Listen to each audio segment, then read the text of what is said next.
Good morning, students. So now today we are going to discuss about the future tense. In the last few modules we have discussed present tense and past tense and its various types like simple tense, continuous tense, perfect tense and perfect continuous tense. So now we will discuss in this period about the future tense. That means when we want to denote the action in future, so how to make a sentence, right? Here also simple future tense, future continuous tense, future perfect tense and future perfect continuous tense, isn't it? So let us discuss about the first tense, that is simple future tense. So here, and you know that what is the formula of simple future tense or the structure? You know very well. What? Subject plus shall or will plus first form of the main verb plus object.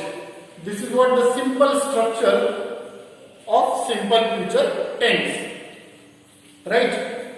But here one more thing.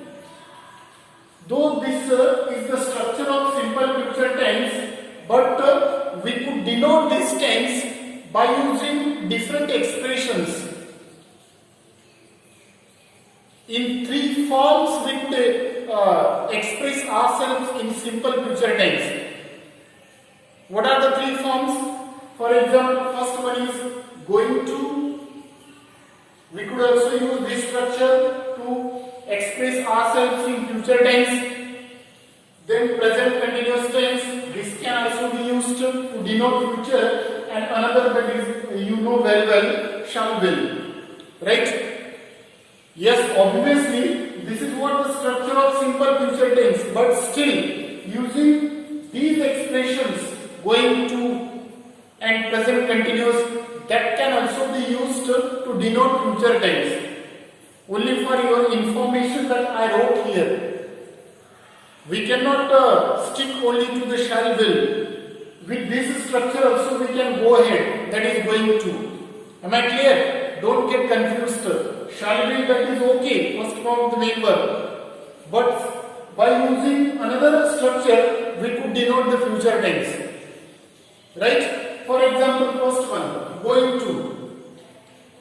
In what cases we could use this structure going to? When, for example, to denote the time, date and the thing which is not fixed, confirmed. Right? For example, we are going to buy a car. This is the example. Going to structure we have used here. Right? We are going to buy a car. It means in future, but we don't know when.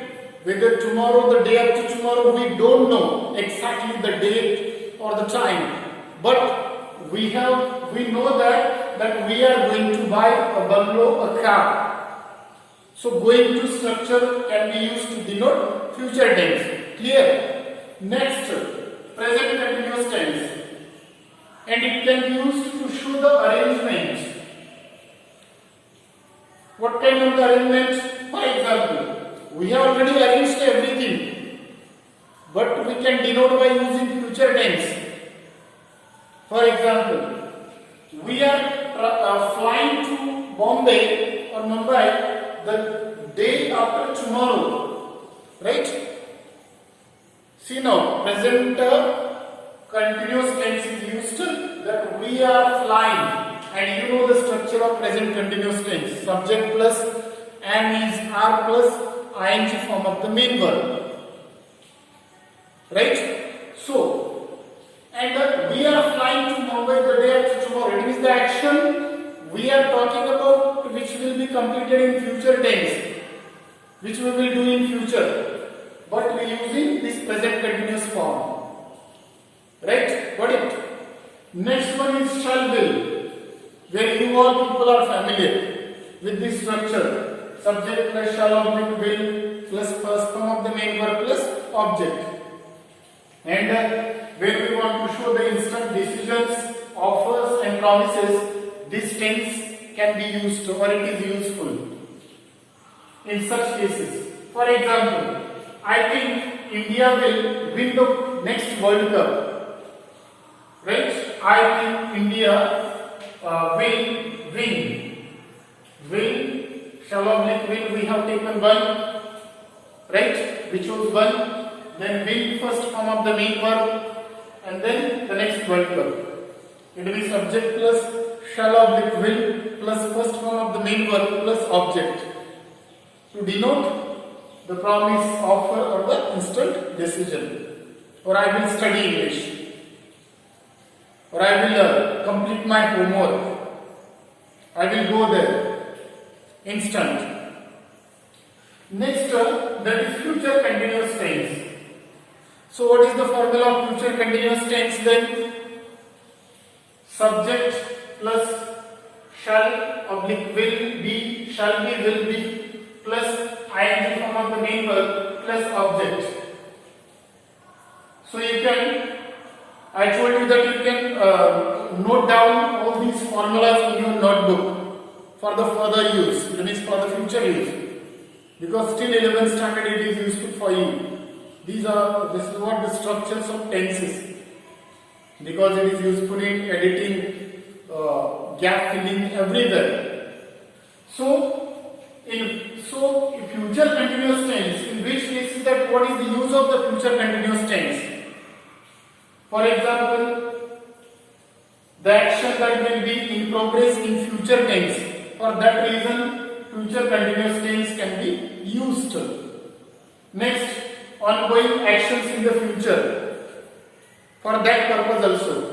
Next, fixed or routine events that can be denoted by this tense. Right? For example, here it is given at 10 o'clock or 10 a.m. tomorrow, I will be driving to Bombay. Right?